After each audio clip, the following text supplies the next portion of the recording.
Hello guys, this is Shashank sir. और बच्चे, आज हम ट्वेल्थ का एक बहुत इंपॉर्टेंट चैप्टर चालू करने वाले हैं, सॉलिड स्टेट। मेरे पास बहुत बच्चों के मैसेजेस फ़ोन आते हैं कि सर सॉलिड स्टेट में बहुत प्रॉब्लम होती है और न्यूमेरिकल्स नहीं हो पाते हैं उसके। तो आज मैं उसकी एक वीडियो लेके आया हूँ। इसकी हम करीबन करीबन 6 से 7 वीडियो में इस चैप्टर को ख़त्म कर देंगे, ज़्यादा से ज़्यादा 8। इससे ऊपर लेके नहीं जाएंगे। तो सॉलिड स्टेट आपको, मुझे लगता है कि इन 8 वीडियो में जेई एडवांस तक का क्लियर हो जाएगा। ठीक है दोस्तों, तो स्टार्ट करते हैं। आज की जो यूनिट है बेटा, यूनिट नंबर फर्स्ट है ट्वेल्थ की, और इसका नाम है सॉलिड स्टेट।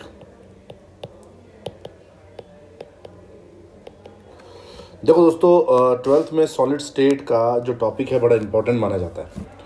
और मुझे ऐसा लगता है, और अगर आपने प्रीवियस पेपर देखे भी होंगे, नीट वाले बच्चों का तो भिड़ते ही क्वेश्चन सॉलिड स्टेट से बनता है। Solid state, solution, electrochemistry, chemical kinetics, यहाँ से क्वेश्चन बनेगा ही बनेगा। और जेई में भी। ठीक है ना दोस्तों, बहुत इजी चैप्टर है, लेकिन क्या है, टेक्निकल अप्रोच चलेगी इसके अंदर। तो टेक्निकल अप्रोच को देखेंगे। तो सबसे पहला तो एक टॉपिक आ गया कि सॉलिड होता क्या है। देखो यार, तुम सब जानते हो कि सॉलिड एक तो रिजिड टाइप के होते हैं, they are rigid, they are rigid. Rigid समझते हो ना, कठोर, हार्ड होते हैं। दूसरा, इंटरमोलिकुलर फोर्सेस बहुत स्ट्रांग होते हैं। Intermolecular force are very strong.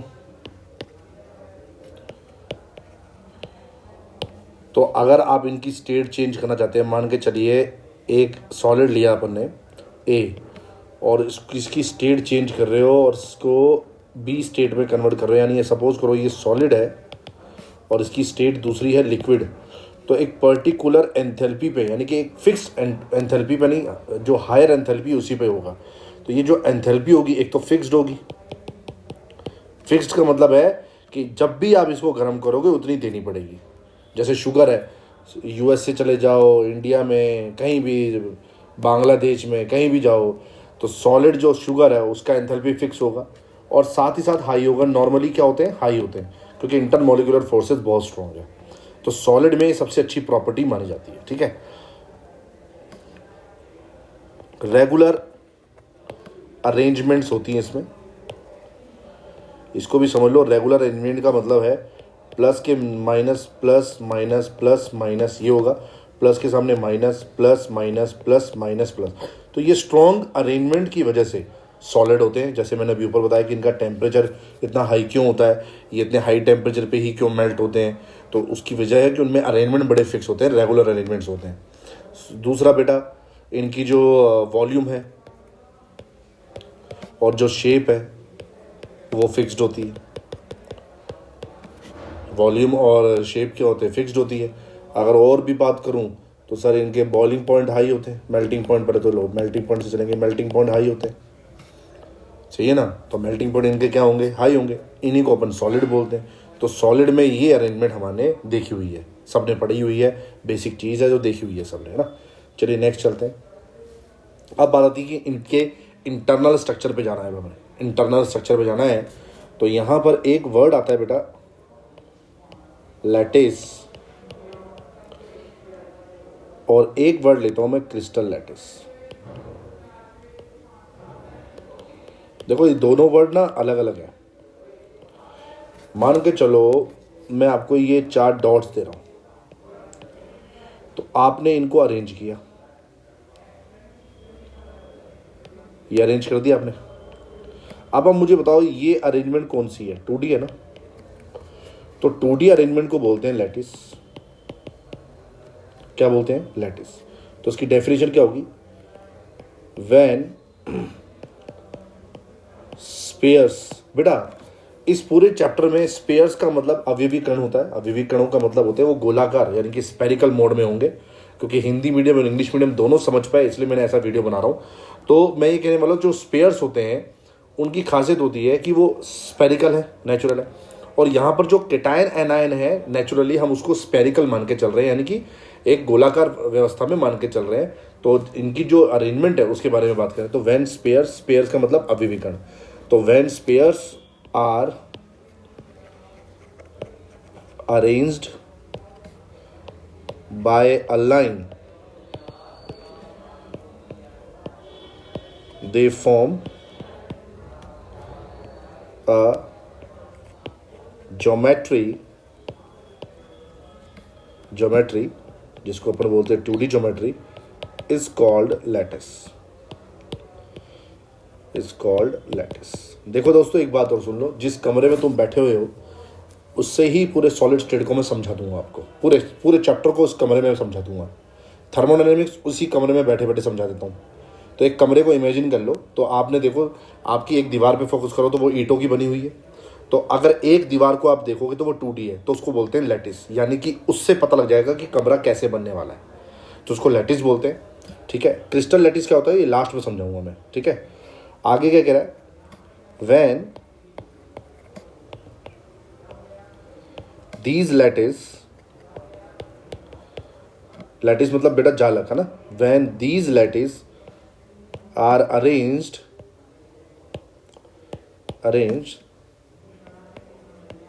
they form 3D structure which is unit cell। क्या बनाते हैं, यूनिट सेल बनाते हैं। अब आप देखो, एक दीवार है ऐसी आपकी चारों तरफ की, अगर मैं बात करूं तो बगल वाली दीवार, ये बगल वाली दीवार, ये वाली बगल वाली दीवार, ये बगल वाली दीवार, सामने वाली, पीछे वाली, एक आपकी छत और एक आपका फर्श, ऐसे 6 दीवारें हैं मान के चलते हैं। इनको अगर आप जोड़ दो तो देख लो 3D स्ट्रक्चर बन रहा है, यानी कमरा आपका 3D स्ट्रक्चर है बेटा। उसमें एक्स एक्सिस भी है, वाई एक्सिस भी है, जेड एक्सिस भी है। इसको मैं ड्रॉ करके बता रहा हूँ, तो उससे हमेशा 3D स्ट्रक्चर बनेगा, जिसको अपन यूनिट सेल बोलेंगे। कैसे बनता है आइए देखिए। मान के चलिए ये आपकी एक दीवार है, ये आपकी दूसरी दीवार है, ये आपकी ऊपर वाली दीवार हो गई, ये आपकी ये बगल वाली दीवार हो गई, और ये आपकी और बगल वाली दीवार हो गई।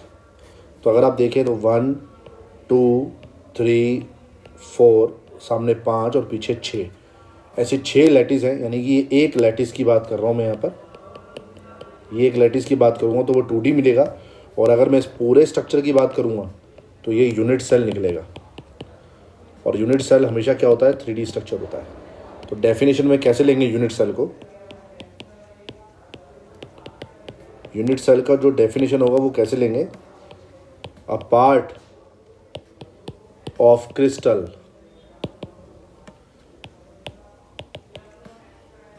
which is formed by different lattice। तो डिफरेंट लैटिस से जो बना हुआ है उसको अपन क्या बोलेंगे, क्या बोलेंगे अपन उसको, यूनिट सेल बोलेंगे। अब आप दिमाग लगाओ, आपका जो घर है वो क्रिस्टल है, वो कैसे क्रिस्टल है, ऐसे 4-5 रूम है आपके कमरे घर में। तो 4-5 रूम आपके घर में है, तो पूरा घर जो है वो आपका क्रिस्टल है, क्योंकि उसमें यूनिट सेल बहुत सारी हैं। तो बहुत सारी यूनिट सेल कंबाइंड होकर एक क्रिस्टल बनाती है। तो ये क्या बोल रहा है, unit cell is primary cell of a crystal. इससे 2 बातें निकलती है। क्रिस्टल का स्ट्रक्चर कैसा होगा, सब जैसी आपकी यूनिट सेल होगी, जैसा आपका यूनिट सेल होगा क्रिस्टल भी तो वैसा ही बनेगा। तो मैं अब आपको क्रिस्टल बना के दिखा रहा हूँ, उससे आपको आइडिया लग जाएगा बेटा। आइए क्रिस्टल देख लो एक बार। इसके लिए मेरे को आपको कलरफुल पेन की जरूरत पड़ेगी। घर पे अगर प्रैक्टिस करना चाहो कर सकते हैं। तो पहले ये बॉक्स बना लो, फिर मेरे बच्चों ये बॉक्स बना लो, फिर मेरे बच्चों इसको ऊपर से जोड़ दो जैसे मैंने यहाँ जोड़ा है, और इसको बीच में से काट दो। ऐसा लग रहा है बीच में से काटा हुआ है। 1 2, इसको भी बीच में से काट दो। अब क्या करेंगे, अंदर एक लाइन ले लो, या इसको अच्छे से देख लो एक बार और। इसको वापस से समझा देता हूँ जिससे कंफ्यूजन नहीं होगी, और इजी वे में समझाते हैं इसको।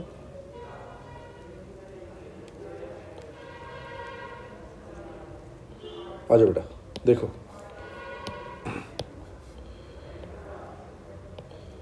ये बना दिया एक बॉक्स मैंने, एक बॉक्स मैंने ये बना दिया,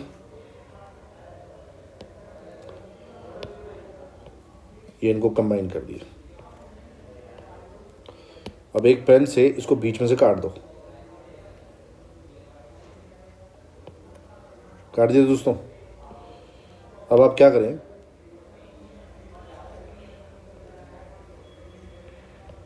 ये जोड़ दिया,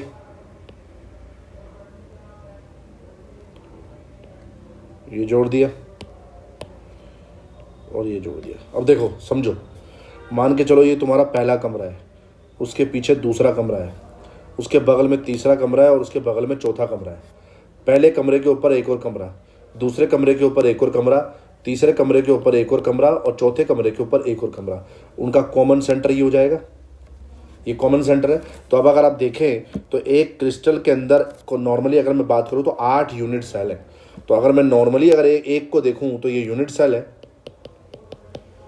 जो कि 3D स्ट्रक्चर है। और मेरे बच्चों ये पूरा क्या है, तुम्हारा क्रिस्टल है मेरे बच्चों। तो ये भी कौन सा स्ट्रक्चर है, 3D। तो एक नोट द पॉइंट बनता है बड़ा प्यारा, इससे आप थोड़ा सा क्लियर करेंगे कि अगर मैं स्पेयर्स की बात करता हूँ, स्पेयर्स यानी अवयवी कणों की बात करता हूँ, यानी कैटायन और एनायन की बात करता हूँ, तो उनके कॉम्बिनेशन से जब उनको जोड़ा जाता है तो लैटिस बनता है। लैटिस क्या होता है, 2D होता है। और फिर ये लैटिस यूनिट सेल बना रहा है और यूनिट सेल एक्चुअल में 3D है और प्राइमरी स्टेट है sir, primary cell of crystal, primary cell of crystal, crystal की पहली इकाई है। और इससे एक क्रिस्टल फॉर्म होता है जो कि वो भी 3D ही होता है। तो स्पेयर जुड़े, स्पेयर से लैटिस बना, लैटिस से यूनिट सेल बनी, यूनिट सेल से क्या बना, क्रिस्टल। अब स्पेयर देखो इसके मैं कहाँ होंगे, आपको बता दूं स्पेयर कहाँ मिलेंगे आपको, देखो यहाँ पर कॉर्नर पर, कहीं भी हो सकते हैं इन पे। तो इन पर आपको हमेशा क्या मिलेंगे, स्पेयर्स मिलने वाले हैं ना। तो ये स्पेयर्स है, गॉट इट। अब मैंने बात की थी क्रिस्टल लैटिस की। क्रिस्टल जो लैटिस है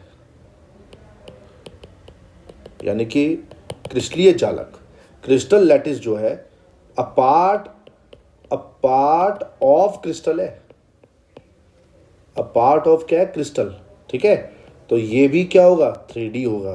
तो ये क्रिस्टल लैटिस जो होता है, क्वेश्चन पूछ लिया जाता है, लैटिस कौन सी ज्योमेट्री है, 2D, और क्रिस्टल लैटिस कौन सी ज्योमेट्री है, 3D, क्योंकि यहाँ पे क्रिस्टल वर्ड जुड़ा है। और क्रिस्टल आप जानते हो क्या है, क्रिस्टल एक 3D स्ट्रक्चर है। तो क्रिस्टल जो है उसी के नाम से इसके लैटिस को हमने 3D बोला है। It is clear. तो अब मैं सीधा क्रिस्टल का एक पार्ट ले रहा हूं। कैसे, आपका मकान है, उसको बीच में से काट दिया मैंने, तो उसमें यूनिट सेल थे, यूनिट सेल भी कट गई, बहुत सारे लैटिस भी कट गए, लेकिन अभी भी वो 3D ही है। अभी भी क्या है, वो 3D है यार। तो लैटिस तो लैटिस ही है, लेकिन वो क्रिस्टल का पार्ट है, इसलिए अपन उसको 3D बोला है। अब मुझे लग रहा है अंडरस्टूड हो गया होगा सबको कि कोई ऐसा टफ पार्ट नहीं है, समझ आ गया होगा कि आपका जो घर है उसको बीच में से काट दो तो आप देखेंगे तो लैटिस भी कट गया, यूनिट सेल भी कट गया, यानी क्रिस्टल कट गया तो सब कट गए। तो उसमें लैटिस भी कटा। अब मैं दो पार्ट देख रहा हूँ घर के, उन घर के दो पार्ट दोनों के दोनों 3D हैं, लेकिन दोनों ही एक दूसरे से जुड़े हुए थे। तो जुड़े हुए थे, इसी वजह से उसको अपन ने क्या बोला, क्रिस्टल लैटिस बोल दिया। It is done. चलिए, बहुत बढ़िया बात है। अब बात आती है बेटा टाइप्स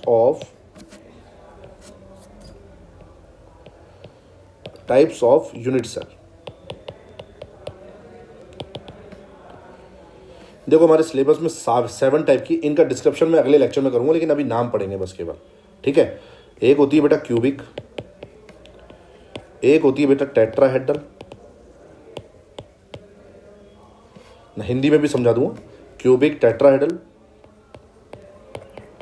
हेक्सागोनल, इसको ऑक्टाहेड्रल भी बोल सकते हो आप, क्योंकि आजकल की केमिस्ट्री में तो भैया पंगे हैं, ऑक्टाहेड्रल लिखते हैं इसको, ऑक्टाहेड्रल। नंबर 4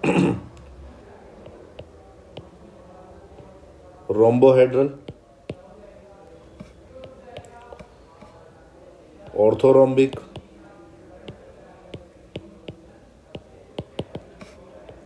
मोनोक्लिनिक, क्लिनिक, और 7 नंबर पे आती है ट्राइक्लिनिक। क्यूबिक आप जानते हो, एक तरह से क्यूब यानी घनीय हो गया, चतुष्फल की है, अष्टफल की है, त्रिकोणीय है, और ये आपका ऑर्थोरोम्बिक समचतुर्भुजीय, और ये आपका एकंताक्ष और त्रिंताक्ष। ये हिंदी में नाम है, लेकिन हमें इसको समझना है एक्चुअल में क्या है। जो नीट, जेई और एडवांस तक जो है वो ये है क्यूबिक।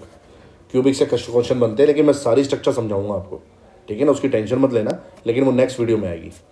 अब मेरे पास सबसे पहला जो पॉइंट आ रहा है यहाँ पर, वो आ रहा है क्यूबिक। देखो यार, क्यूबिक क्या होता है? Those unit cell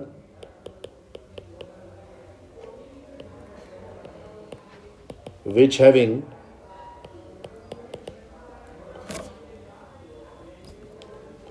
six faces,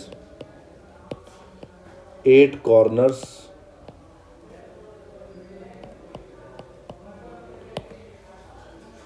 12 edges and 90 degree angle। 90 degree angle समझना चाहते हो? जिस कमरे में तुम बैठे हो उस पर ध्यान दो। जिस कमरे में तुम बैठे हो उस पर ध्यान दो। अब ये मत बोला सर मेरा कमरा तो गोलाकार है। नहीं नहीं नहीं भैया, ऐसे मत बोलो। क्यों भी लेते हैं हम, सीधी बात है, पहले क्लियर कर देता हूँ। तो देखो जी, 1 2 3 4 5 6 7 8, 8 कॉर्नर्स है। 1 2 3 4 5 6, ऊपर नीचे दाएं बाएं आमने सामने, ये हो गए आपके फेस। अब आप देखना चाहते हैं क्या? एजेस 1 2 3 4 5 6 7 8 9 10 11 और ये 12 एजेस है। और 90 डिग्री एंगल तो तुम जानते हो, 3D है तो भैया 90 डिग्री एंगल तो मिलेगा। तो भाई साहब ये हो गए आपके एज, ये हो गए आपके एज। तो ऐसे स्ट्रक्चर को अपन क्या बोलेंगे? ऐसे स्ट्रक्चर को बोलेंगे क्यूबिक स्ट्रक्चर, जो कि आपने बचपन से पढ़ते आ रहे हो क्यूब के बारे में, ठीक है। आप जब लूडो खेलते हो तो लूडो में भी एक क्यूब होता है ना, तो उसको देख सकते हो आप। तो ये क्यूब कहलाता है बेटा। अब चलते हैं, क्यूबिक स्ट्रक्चर के टाइप्स हैं तो वो देखते हैं कितने हैं। तो यहाँ पर क्या कह रहा है?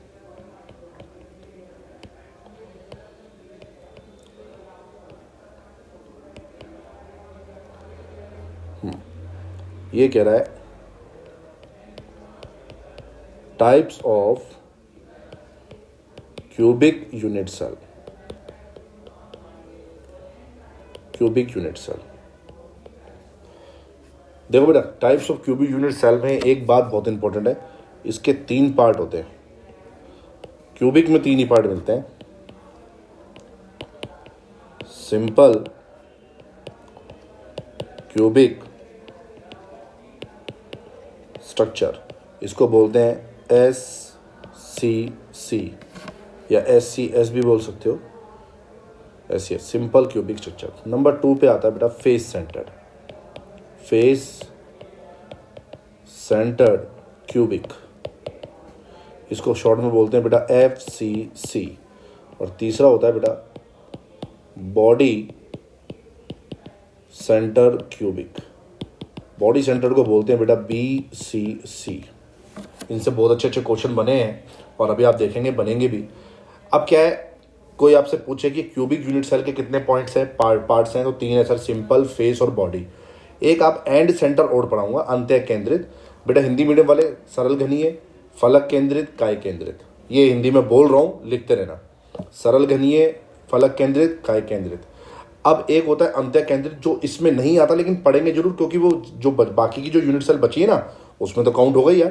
तो बाकी की जो यूनिट सेल है उसमें तो बहुत जल्दी काउंट होने वाला है, लेकिन उसको पढ़ाऊंगा जरूर मैं, क्योंकि वो क्वेश्चन बनता है। जब मैं डिफरेंस करवाऊंगा तो आपको क्लियर हो जाएगा। अब यहाँ पर मुझे एक चीज़ समझनी है कि सिंपल क्यूबिक स्ट्रक्चर होता क्या है। सिंपल क्यूबिक स्ट्रक्चर, देखो दोस्तों, सिंपल क्यूबिक स्ट्रक्चर सीधी सी डेफिनेशन से समझेंगे तो आप देखेंगे यहाँ पर ये मैंने क्यूब बनाया और किसी स्टूडेंट ने कहा सर क्यूब में क्या होगा, तो जो स्पेयर हैं, आप समझ गए होंगे स्पेयर, वो जो कैटायन एंड एनायन थे, वो केवल और केवल अगर किसी भी घन यानी क्यूब के कॉर्नर पे हों, ओनली कोने पे, तो उसको सिंपल क्यूबिक बोलेंगे। तो डेफिनेशन क्या होगी? those cubic structure in which spares are only placed at corners.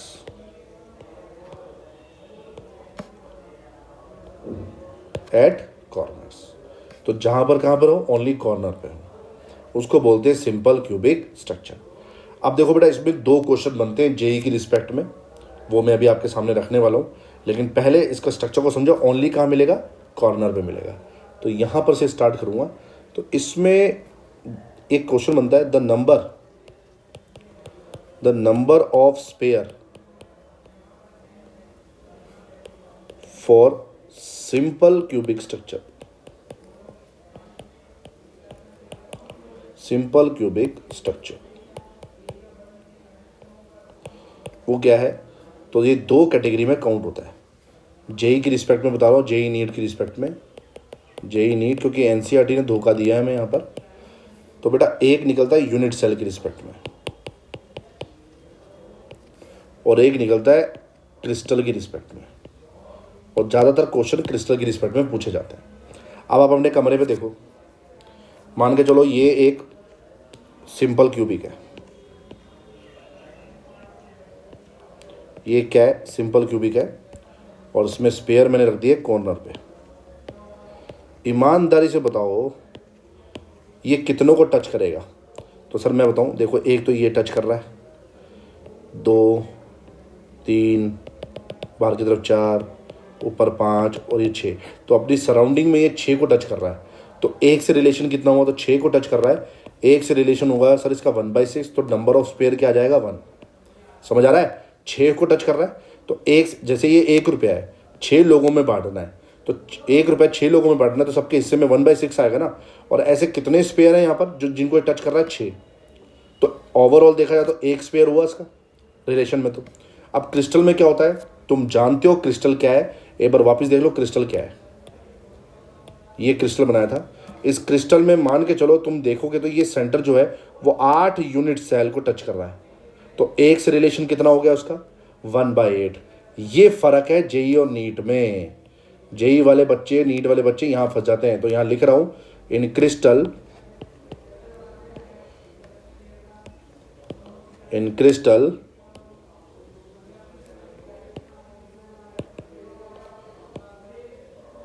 each sphere at corner coordinate 8 different spheres, 8 different spheres। तो बताओ भाई फॉर्मूला क्या हो जाएगा? सर 8 को टच कर रहा है, एक से रिलेशन 1/8 होगा, इज इक्वल्स टू 1। एनसीईआरटी में ये दिया हुआ है और ये जेई नीट में क्वेश्चन बन रहा है। तो अगर यूनिट सेल की रिस्पेक्ट में बोलूंगा तो 6 × 1/6, और अगर क्रिस्टल की रिस्पेक्ट में बोलूंगा तो 8 × 1/8। तो जेई नीट के हिसाब से खतरनाक क्वेश्चन दे रहा हूँ, जेई नीट के हिसाब से खतरनाक क्वेश्चन। तो यूनिट सेल जाएगा तो 6 × 1/6 का फॉर्मूला लगेगा, और क्रिस्टल तुम्हें दिखा दिया, एक क्रिस्टल से सेंटर से देखें तो 8 डिफरेंट यूनिट सेल टच थी, तो 8 डिफरेंट यूनिट सेल से टच थी, तो एक से कितना रिलेशन हो गया? 1/8। टोटल कितनी थी? 8। और जबकि यूनिट सेल में टोटल कितनों को टच कर रहा है? ये 6 को। दिखते तो 8 हैं, टच कितने को कर रहा है? 6 को। तो एक से रिलेशन कितना हो गया? 1/6। तो क्वेश्चन कैसे आ सकता है देखो इसका, according to simple cubic structure which option is correct, which option is correct by unit cell? Option number A, 6 × 1/2, 8 × 1/8, 6 × 1/6, या D 2 × 1/2। दिमाग लगाने वाली बात है, आंसर तो हमारा यही आएगा, क्योंकि यूनिट सेल की रिस्पेक्ट में जो फॉर्मूला है वो हमने पीछे पढ़ लिया है। देखो 8 × 1/8 भी ठीक है यार, है ना, लेकिन वो क्रिस्टल की रिस्पेक्ट में है, ये किसकी रिस्पेक्ट में है? यूनिट सेल की रिस्पेक्ट में। तो क्रिस्टल लैटिस बोल दे या क्रिस्टल बोल दे, बात एक ही है, क्योंकि दोनों 3D हैं। 3D तो यूनिट सेल भी है, लेकिन यूनिट सेल में तुमने कैलकुलेट किया है अभी, ठीक है ना। तो ज़्यादातर जो एनसीईआरटी में बात कर रहे हैं वो क्रिस्टल के रिस्पेक्ट में कर रहा है वो, इसी वजह से ये कन्फ्यूज़न ना रहे, क्वेश्चन करवाया है आपको जेई लेवल पे, ठीक है। चलो अब नेक्स्ट देखो। फेस सेंटर्ड क्यूबिक, शॉर्ट में बोलेंगे एफसीसी, ये आप जानते हैं। एक बात ध्यान रख लें, एफसीसी जो है खतरनाक टॉपिक है। तो अब आप क्रिस्टल लैटिस की रिस्पेक्ट में इसको जज करेंगे, किसकी रिस्पेक्ट में, क्रिस्टल लैटिस की। तो अब देखो एफसीसी क्या होता है। एफसीसी में ये बोला गया कि भाई आपके पास एक क्यूब होगा, वो तो हमें पता है यार, तो क्यूब का टॉपिक है तो क्यूब तो आएगा ही भाई, ठीक है सर। तो जो स्पेयर हैं एक तो कॉर्नर पे प्रेजेंट होंगे, ठीक है सर, हो गए कॉर्नर पे, लो ये तो सिंपल वाला पार्ट आ गया। आगे बोलो, साथ ही साथ फेस के सेंटर पे भी होंगे। अब हमारे पास फेस कितने थे, 6, ये आमने सामने का जो है ना, ये इसके पीछे है। देखो इस वाली फेस का सेंटर ये है और पीछे वाली फेस का सेंटर ये है, तो 6 हो गए। तो अब क्या बोला जाएगा, those unit cell in which spares are not only present at corner but also present at face center is called FCC। अब आप ये बताओ, क्रिस्टल लैटिस की रिस्पेक्ट में कैलकुलेट करेंगे तो नंबर ऑफ स्पेयर, देखो बेटा नंबर ऑफ स्पेयर को n से रिप्रेजेंट करते हैं, ये नंबर ऑफ स्पेयर हो जाएगा कॉर्नर के लिए क्रिस्टल लैटिस के हिसाब से, तो 8 × 1/8 कर दिया। अब मुझे बताओ फेस पे कितने हैं, 6 है। अब ये देखो, ये जो ऊपर की जो छत है जहाँ पर तुम्हारा पंखा लगा हुआ है, मान के चलो ये पंखा है, तो इसके ऊपर एक और कमरा है, तो आपके छत के ऊपर एक और घर बना हुआ है, यानी कमरा बना हुआ है। मेरा पंखा चल रहा है तो ऊपर वाला क्या बोल रहा है, यार मेरे फर्श से आवाज़ आ रही है। मैंने बोला पागल है क्या, तो पागल है क्या, मेरी छत से आवाज़ आ रही है। अरे भैया जो आपका छत है वो मेरा फर्श भी है, समझो इस बात को। इसका मतलब जितने भी फेस हैं वो 50-50 कॉन्ट्रीब्यूशन में रहेंगे। भाई बगल वाले कमरे की बात कर ले, चल ये बगल वाली जो दीवार है उसके बगल में कमरा होगा, तो अगर मैं यहाँ ठोकूंगा तो आज तो उसको भी आएगी, बोला यार मेरी दीवार पे क्यों ठोक रहा है, भाई मैं तो अपनी दीवार पे ठोक रहा हूँ, तेरी दीवार पे थोड़ा ठोक रहा हूँ, तो वो तो क्या बोलेगा, भैया 50-50 है, समझ मेरी बात। तो ये 50-50 हो गया, तो टोटल नंबर ऑफ स्पेयर कितने आ गए बेटा, 4 क्रिस्टल लैटिस की रिस्पेक्ट में। और अगर यूनिट सेल की रिस्पेक्ट में होगा तो बस कुछ नहीं होगा, 6 × 1/6 आ जाएगा। किसमें, सिंपल, क्योंकि इसमें सिंपल क्यूबिक है ना, कॉर्नर पे है, तो यूनिट सेल के हिसाब से 6 × 1/6 और क्रिस्टल के हिसाब से 8 × 1/8। क्लियर है चीज़, आगे चलते हैं। Number C, body centre cubic structure. Sir body centre cubic structure क्या बता रहा है, आओ बेटा यहाँ पे डायग्राम से समझेंगे। एक मैं आपको वापस से क्यूब बना के दिखा रहा हूँ और यहाँ पर आपके सामने मैं स्पेयर रखूँगा, ये कॉर्नर पे रख दिया, 1 2 3 4 5 6 7 8, और एक जो स्पेयर होगा ना बेटा वो बिल्कुल इसके सेंटर पे आ जाता है, ये बिल्कुल सेंटर समझो ना, छत से फर्श के बीच का बगल वाली दीवार और बगल वाली दीवार के जो सेंटर है वहाँ, सामने और पीछे वाली दीवार का सेंटर वहाँ, ये बिल्कुल बॉडी सेंटर है, यानी कि पूरे कमरे की बॉडी जो है उसके सेंटर पे है, ठीक है ना। तो क्या है,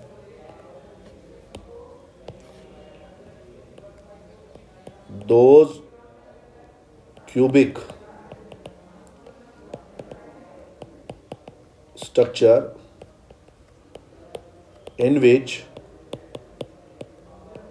spares are not only placed at corner but also present in body of the unit cell।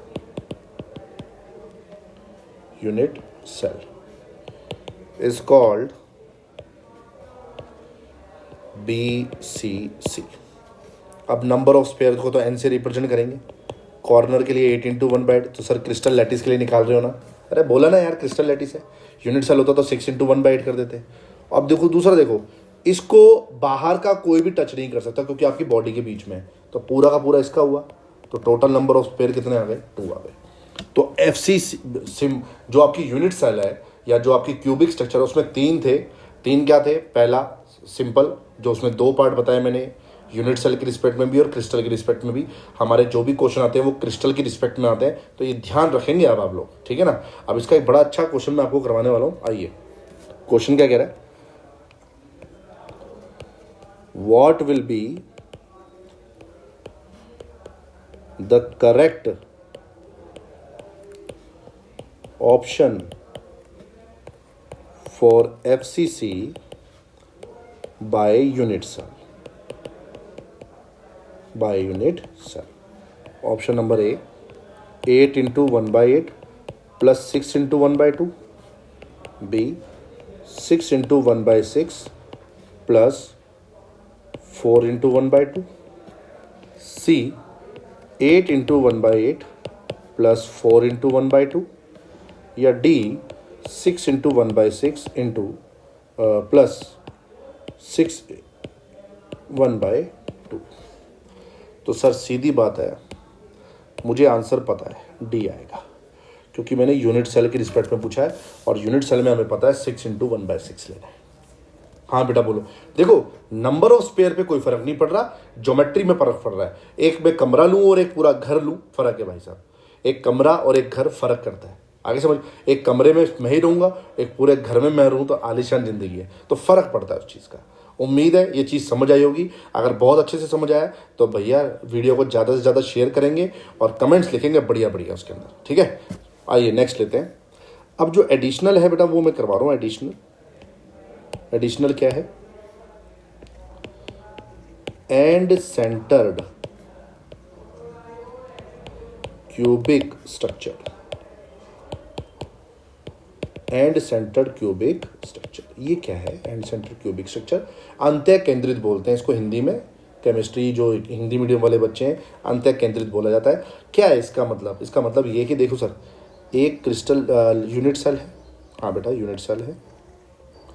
अगर मैं उसको कैलकुलेट करूँ, हाँ बेटा कल, तो इसमें क्या होता है सर, स्पेयर कॉर्नर पे तो मिलेंगे।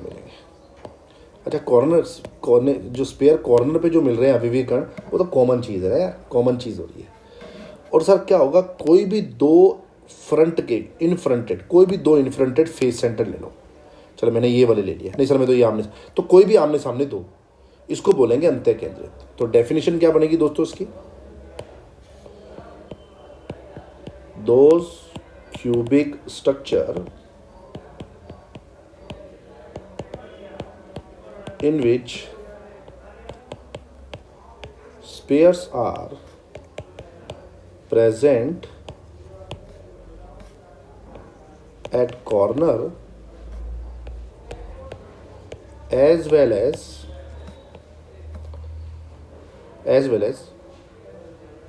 any two fronted face centered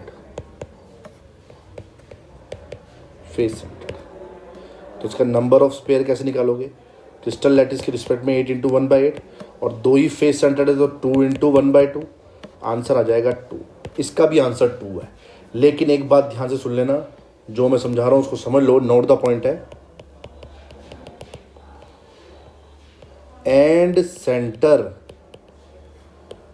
is not a type of cubic structure. Cubic structure का टाइप नहीं है ये। क्यूबिक स्ट्रक्चर में ओनली 3 टाइप थे, सिंपल, फेस और बॉडी। ये किस में मिलेगा वो बात की बात है। झूलेलाल पे छोड़ो, वाहिगुरु पे छोड़ो, भगवान पे छोड़ो, वो बात की बात है। शशांक सर पे भी छोड़ सकते हो, वो बात की बात है, वो जब पढ़ाऊंगा तब समझाऊंगा। लेकिन एंड सेंटर इसमें नहीं मिलेगा, ये क्यूबिक स्ट्रक्चर का पार्ट नहीं है। ये ध्यान अपने दिमाग में रख लो, ठीक है दोस्तों। तो ये टाइप्स थे बेटा यूनिट सेल के, जो क्यूबिक यूनिट सेल थी उसके टाइप्स थे। वैसे तो 7 है, आज एक मैंने छेड़ दी है, अब इसी के अंदर क्या है, एक कैलकुलेशन पार्ट आता है। ठीक है दोस्तों, वो कैलकुलेशन पार्ट क्या है, कैसे होगा, वो अब हम अगली लेक्चर में इसको सीखेंगे। आज के लिए इंट्रोडक्शन इतना ही था, तो उसकी कम से कम 7-8 वीडियो तो बनेगी जिसमें हम इनको लेके चलेंगे। ठीक है, तो आज की क्लास आई होप सबको समझ आ गई होगी बहुत अच्छे से। तो अगली क्लास में चलेंगे इसके न्यूमेरिकल लेने के लिए। ठीक है, टेक केयर बेटा, बाय बाय, सी यू।